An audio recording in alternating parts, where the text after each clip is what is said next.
Errodera, erro la macena, golearse, ahora sí comando, Inmoro Romeo, Bagalagar, number Edami, Sitarin Baretini, Opponent Kenyami, Gadel Likina Mampene, Salomon to the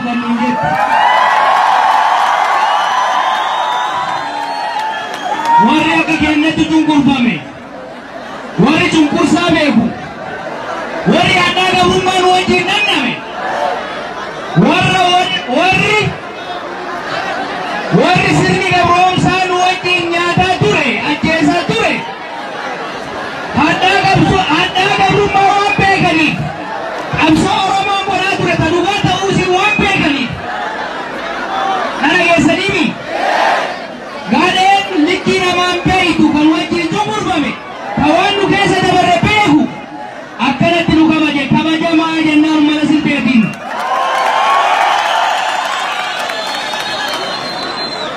wakka shantami afranarra dachi tanarrat biyera dabanu tanarrat bakku magarat erat labasila dawro madirrat Seri lalaba kage sugero labambikil lebara kading disringerut labambikil le gotarra bikil tari labambikil le rom disrimpikil jira diga tanga sa berruti disrimpikil je kana be wonta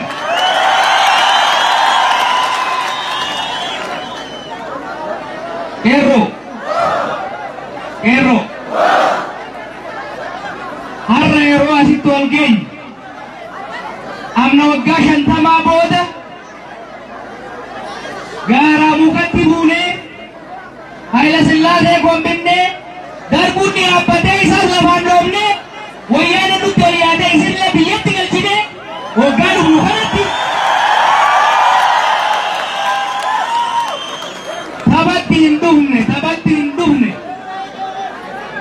dhufne biyyeerreessoo kan dhufne taphatti osoo hin ta'in wareegama guddaan akka ta'e wal yaadachiisuun isinillee beeytanii jallaa keenya kan irraanfate gurratti asaasuun yoo dide gurratti lallabanii yaadachiisuun barbaachisaadha jechuudha. Akkuma reefu Baqqalaan jedhetti akkuma reefu Profeesar jedhanitti akkuma kaleessa har'as injifannoo dhiiga keenya argannu injifannoo wareegama kakkaaliin arganne kana jallaan keenya hagabrummaa malee bilisummaan itti mi'oofne har'allee Oromoof ergamuu dhiisee alagaa jala shulluquu waan barbaaduuf Oromoo addaan boodee chirichaaroon gurgurachuu barbaada jechuudha. Hintaati waadaa Taaddasaa Birruu hin nyaanna waadaa Qeerroo Nageessoo hin nyaannaanu ilmaan leenjisoo dhiigaa hin gurguramnaanu itti naaf himaa isin ilmaan leenjisoo dhiigooti ilmaan Qeerroo Nageessooti yeroo Wallagga dhufu calliftanii teettanii yeroo Gujii dhufu calliftanii teettanii yeroo abbaan irree hayaaree kursii tottolfatu calliftanii teettanii itteen wedhaan itti himaa itteettanii kana nuuf haa beekanii kalammata warri ergamuu malee waa hojjeteen beeyi warri karoora Minilik tooftaa Mallasaatiin hojiitti hiikuu barbaadu maal nuun jala miidiyaarraa biyya diiganii nuun jalan nuyi warri biyya diigu biyya teenya Oromiyaa dhiisaatii ihaadeen nu nyaachaa tureeyyuu way diine ofii wal diigde malee way diinenu nu diiguun beeynu jaaruu malee har'allee olola oofaa jiran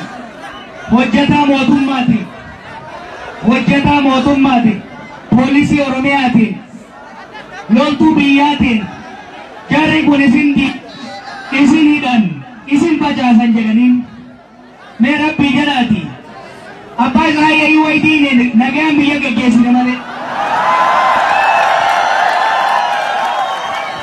Dhaamsi hojjettoota keenyaaf qabnu, dhaamni poolisii keenyaaf qabnu, dhaamsi raayyaa keenyaaf qabnu, nuti sirna walqixxummaa kan biyya ofii irratti abbaa itti ta'u, Oromoon biyya ofii irratti abbaa itti ta'u, Kasitteen biyya ofii irratti abbaa itti ta'u, Amaarri biyya ofii irratti abbaa itti ta'u, Somaaleen nama hundaan walqixa biyya ofii irratti abbaa itti ta'u gadi ijaaru biyya heeraaf seeraan bultu biyya mootummaa ofii filattee malee kijibaan hin bulle biyya abbaan irratti hin dagaayine gadi ijaaru miidhagsuu barbaanna malee kaayyoo diiguumsaa hin qabnu.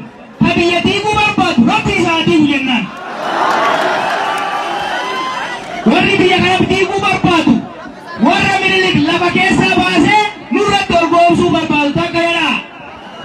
Kalammata warra shirrii mallasaatirraa of qulqulleessuu dadhabee arras Oromoo diiguu barbaadu, Oromoo gosaan qooduu barbaadu, amantiin qooduu barbaadu, warra sabaaf sablammii walitti naquu barbaadu, ka wal nu fichisiisuu barbaadu sun diina Oromooti, diina ummata biyya kanaati, diina rabbiiti, sarabbi nurraa diigu jennaan.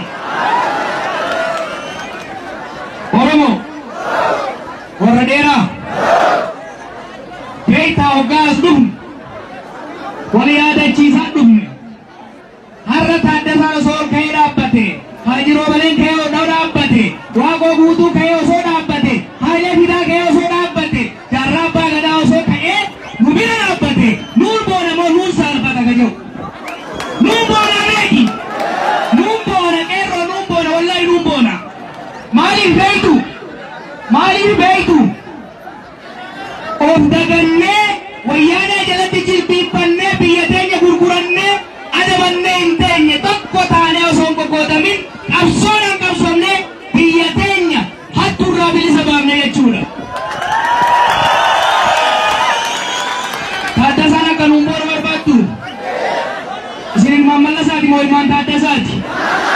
Ilmaan Mallasaati moo ilmaan Taaddasaati? Taaddasaan akka jannata keessatti isin boonu barbaaddu. Waaqoo akka jannata keessatti isin boonu barbaaddu. Elemoo qiltuu jannata keessatti akka nagaan boqotu akka shakkine barbaaddu. Ni barbaaddaniifi mootummaa gadaa gadi dhaabuu qabna jechuudha.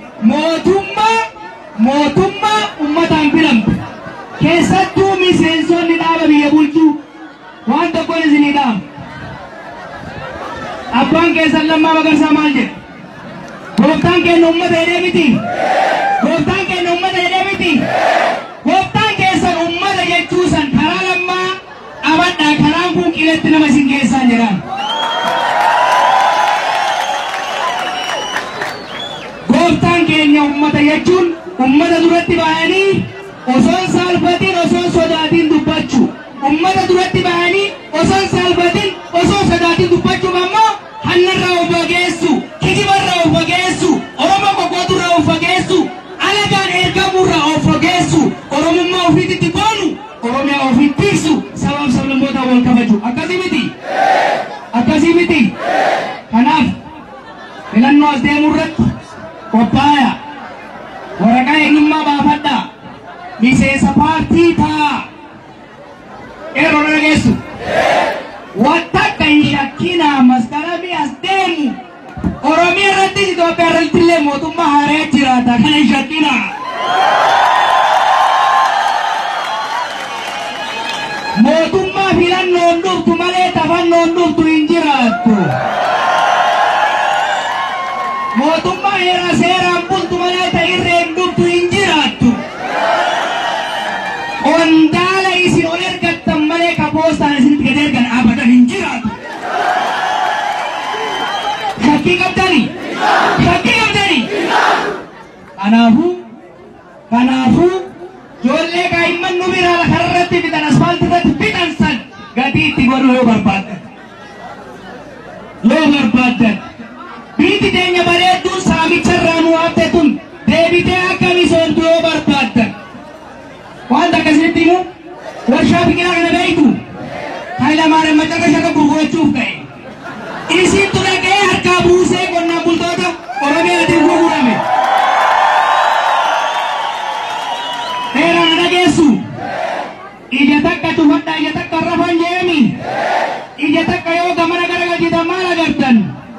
warshaa sukkaraa wanjii agartaniimi waan gurguratu eetii akka gurguranne dhoorgachuu qophaa'a.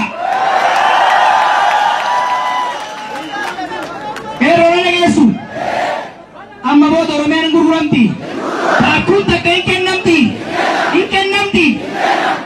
Biiti tun ta'een nuti. Biiti tun ta'een nami. Biiti tun ta'een nami.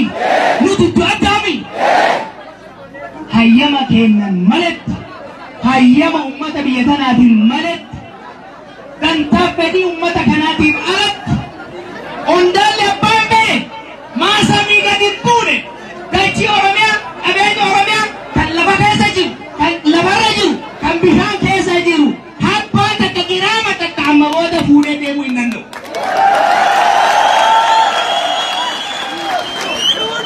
Hagattii hafte tan, lafa asii hagattii hafte tan, lafa Oromiyaa hagattii hafte tan, qabeenya hagattii nuu hafte tan, beekumsa qabnuun, humna qabnuun, gargaarsa Rabbii wajjin misoomfannee Oromiyaa teena magariisa tana ta irraa baqatan ta irraa dheessan ka osoo nuti agarnee hamoommannu alagaan abbaan irree hattuun nyaatee itti deektu kan akka hin taane mootummaa isinii ta'u filachuudhaaf qophaa'aa.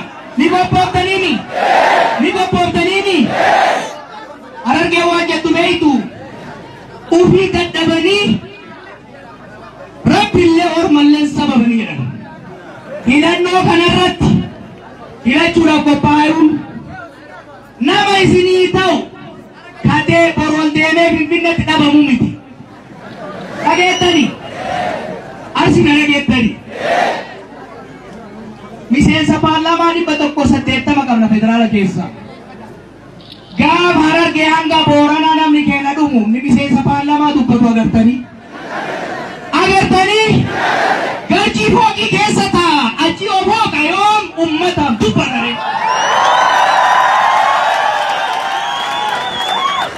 Miseensa paarlaamaa 180 qabnaami. Dheeratuun illee tokkoma qabdiini. Gaafa lafti keessan saamamu isaa dubbatu agartanii. Isaa falmatu agartanii. Agartanii? Maa ol ergattarree achi haa ta'u bu'ee meeshaa inni. Meeshaa gachitti banni bamu. Yeroo dhageettu amma booda ka ol deemee afaan daboollatee Finfinnee taa'u osoo hin ta'in ka Finfinnee tabaqaa nuu ta'u barbaada jechuudha.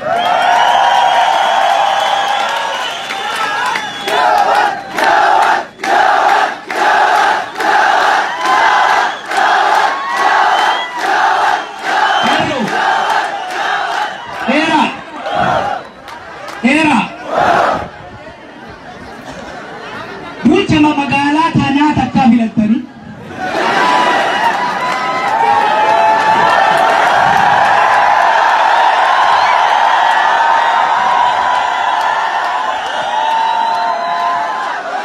akka itti dhufuun beektaniini dhaaba isiin haaloo arguu waajjira dhaabatirraa poostaan gad erganii ganamaa galgala ondaalli gubbaa maal jedhee malee haaji abaluu maal jedhee hayyu abaluu maal jettee dargaggeessi akkamitti oolee bulee isaa dubbatu dhageettanii beektanii. Dhageettanii beektanii. Abadan maskaramii booda poostadhaan ka ol oowwaatu hin jiraatu ka qe'ee keessaa oowwaatu malee.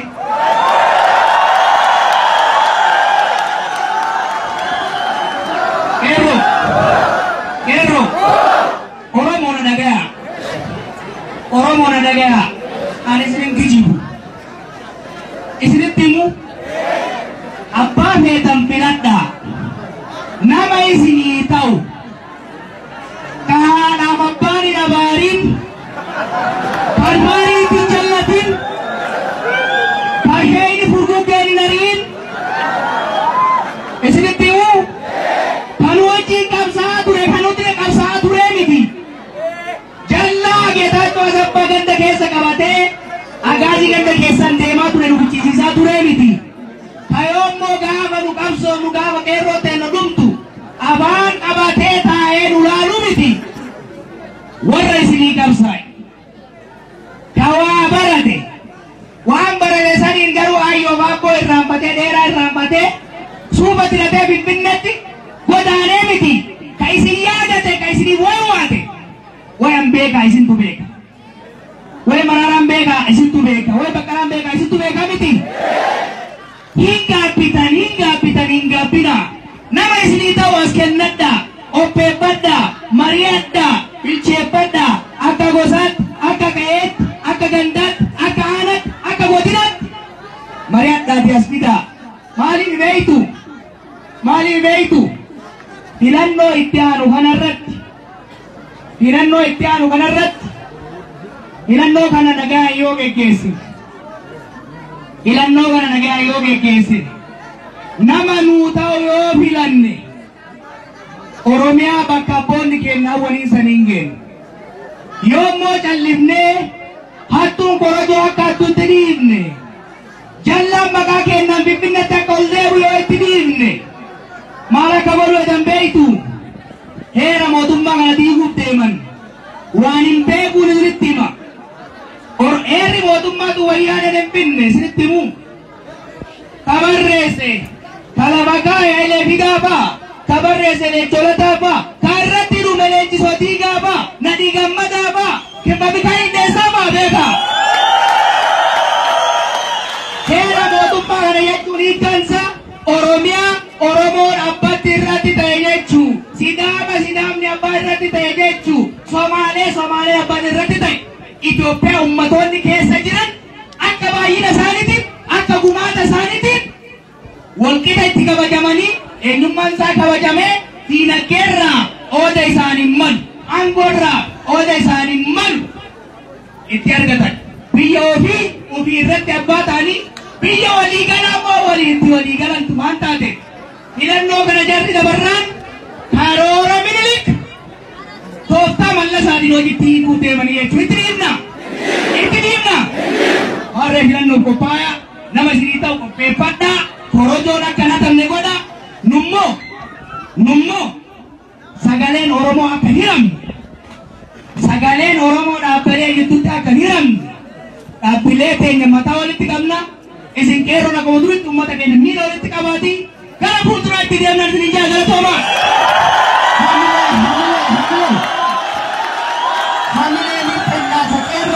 Asa Kenya jar baay'ee galateeffannaa amma gaa sirna